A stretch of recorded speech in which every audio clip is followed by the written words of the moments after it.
In the last video, I proved Vitali's covering lemma. Vitali's covering lemma is a very simple proof. I remember reading it once in the Stein and Shikarchi book, and one time was all I needed. I read it the once and I understood how that proof worked. But for a lot of theorems, things don't really go that way. And some theorems are, they're relatively short. They're nice proofs. And other theorems, like Rademacher's, for example, they just take like 3 pages, 4 or 5 pages to prove. I guess that also depends on the size of your handwriting, but whatever. You get the idea. But one theorem that I've mentioned many times on the channel before, and the one that's kind of been a thorn in my side, was Egorov's theorem. And it's not really that difficult of a proof. Like, it's not super long and involved. You can do it on a single sheet of paper. But the reason I didn't like it is because I didn't understand it. It used a lot of tricks that, in analysis you use a lot of.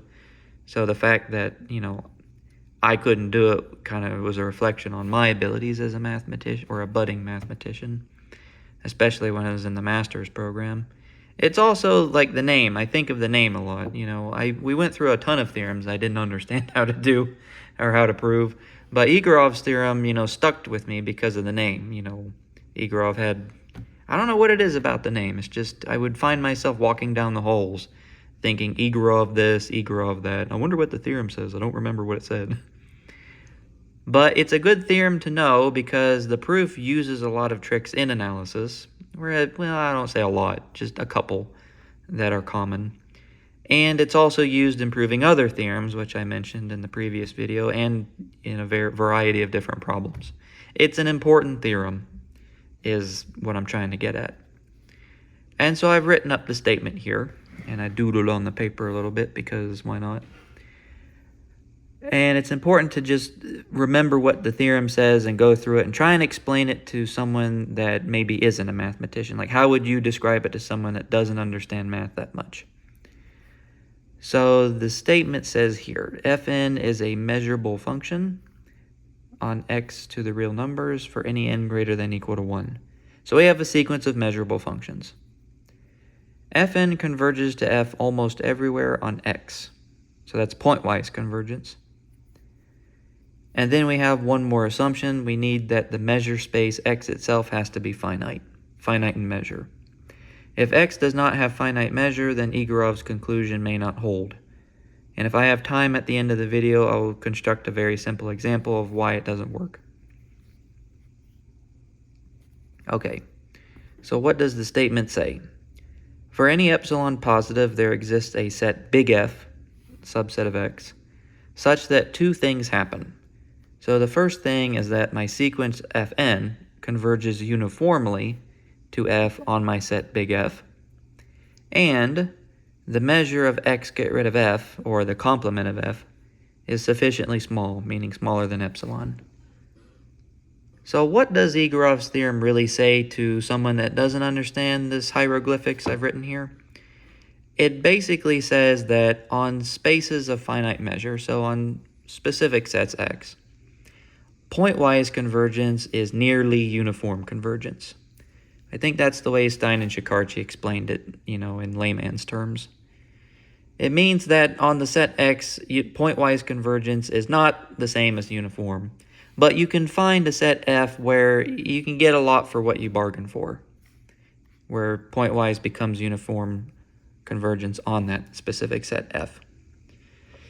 Now, why do mathematicians care about this statement so much, or specifically analysts? It tells us that, for example, pointwise convergence. Pointwise convergence is nice, but uniform convergence is better. Because, for example, maybe we have the property, this would be an application of Egorov's. Fn would be a continuous function.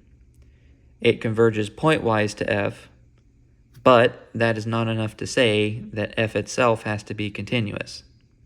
You would need uniform convergence, this property down here, to make the conclusion that f is continuous. And then maybe you can apply Egorov's here to find the set f that takes up a lot of the space x, where Fn converges uniformly to F, so that I know if I restrict F to this set, I would have a continuous function. And then, you know, what else you're trying to do there, you could cite some other theorem. I don't know. It depends upon the problem. But the thing I'm trying to get at is that uniform convergence is more powerful than pointwise convergence. You can say more with it. All right. So let's actually prove this stupid theorem. I shouldn't call it stupid, but why not?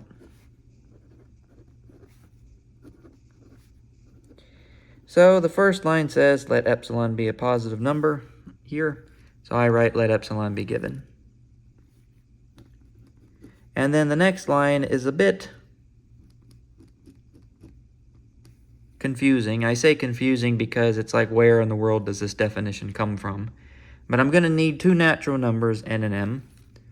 And I'm going to define en comma m to be the union of L greater than or equal to n of the sets x in big X, such that the absolute value of flx minus fx is sufficiently far apart from one another. And by sufficiently far apart, I mean 1 divided by m.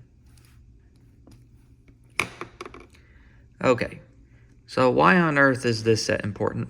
The idea here is that Egorov, the guy that proved it, he wants to apply the Borel-Cantelli lemma, which means that he wants to consider these sets E and M, and then he's going to intersect them with respect to n. You know, m here kind of just plays the role of a dummy variable, but we are going to choose an m. Well, both n and m are dummy variables, but we're going to choose specific n and m's later on in the proof. So we union all these guys together. Yes, we union with respect to L. So we start at n, go up to infinity. So that's good. So we consider all those functions.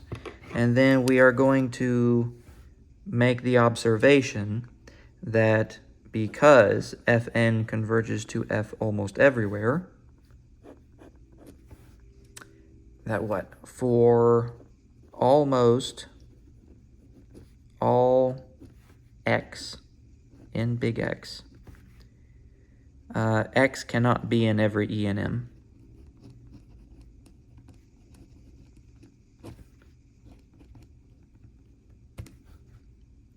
All right then, which tells us by Borel-Cantelli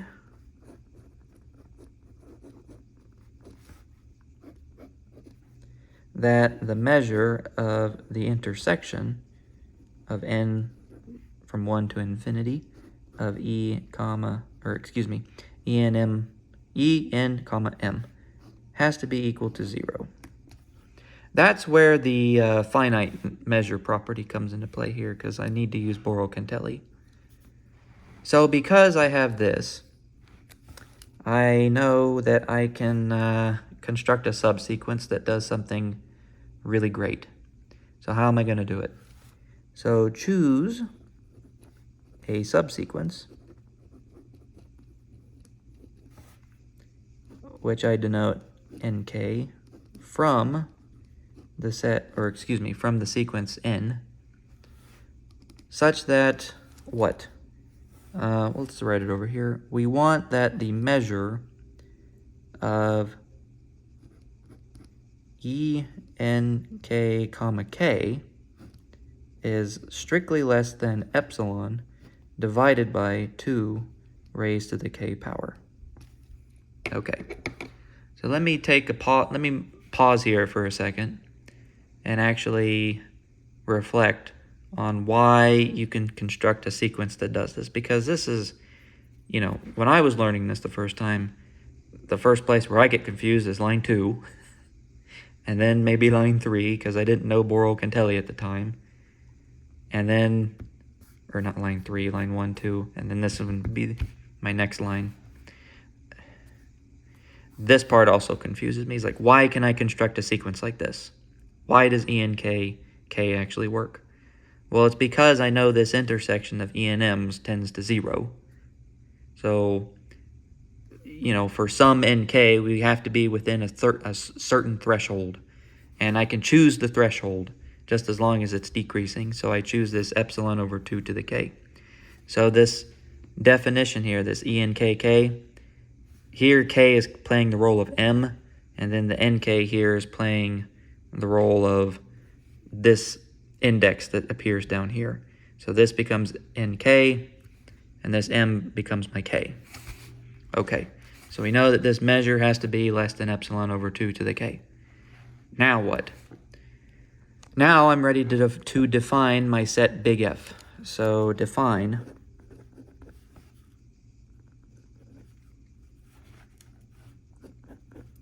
big F to be x, get rid of, I say get rid of because it helps me. I don't know, some people may not like it when I write it that way. But it helps me understand my set theory. So we want the union of these boys, E and K. So I take F to be the complement of the union of these guys. And so now I need to justify those two parts up here. I need to show that these two are satisfied. So 1, we need to show it. For large K, in other words, we have 1 over K less than epsilon. We know that for any n strictly bigger, well, I can make it equal to n larger than equal to nk. We have fn of x minus fx. And please excuse the hot rodder outside my window. That difference has to be less than epsilon, because this is for x that's in f. So I probably should mention that here. So I'll write when x is in f. And that means that the absolute value, or excuse me, not absolute value. This means that Fn has to converge uniformly to f on big F. So it's important that I mention where these x's come from. So for large K, we will have this fraction is less than epsilon, and we know that for sufficiently big n written here, this inequality holds. Because remember, we're on F, which means we're outside here, and remember, these E and K's are when this happens. So that's why the inequality flips the direction when we get down here. So we have uniform convergence. And now, for the second part, we just need to use some basic properties of measure. So we want to show that this guy is strictly less than epsilon. Well, the definition of x get rid of f is measure of the union, k equal 1 to infinity, of E and K, comma k. And by countable subadditivity, we will have the sum of measures E and K, comma k, and that this is strictly less than the sum of epsilon over 2 to the k. So this is where the motivation for epsilon over 2 to the k came from, because this gives me a convergent geometric series. I guess to spell it out, I'll pull the epsilon out. We'll have 1 over 2 to the k, and that this guy becomes 1. So now we just have epsilon, which is exactly what we wanted. And that is more or less Egorov's theorem in one page. So I'll let you pause it here and read through it, make sure you can correct my mistakes if I made any. I've recorded this video once before and I made one tiny error, and I thought about like, oh, let me just upload it and make a comment, but I was like, no, let's just do it again. So this is the Wikipedia version of Egorov's theorem, which I preferred over some other text. They're pretty much the same, but just the way Wikipedia described it, you know, made me a lot happier than some of the textbooks. But the reason I think this theorem took me so long to get a grip on is because, well, for one, in the beginning, this set just seems to come out of nowhere. Borel-Cantelli wasn't in my wheelhouse at the time. And being able to construct a subsequence that this happens was also kind of foreign to me. I wasn't that good at analysis at the time, and I don't claim to be good at analysis now, but I do claim to be better than I was 5 years ago. So now that when I go through this, like, okay, I think I can see what analysis is all about. And then once you have this, you can build your f. So f is x, get rid of the union of those guys. And then you just have to verify 1 and 2. 2 is easier to verify than 1, but 1's still pretty easy. I just say 2 is easier because it really is just a application of the definition of measure.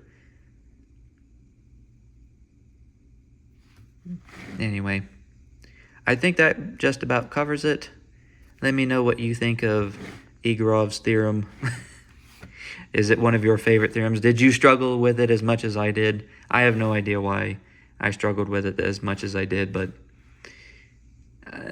it is what it is. I suppose we all have our axes to grind against certain theorems. Anyway, that about concludes it for this video. Thank you for watching.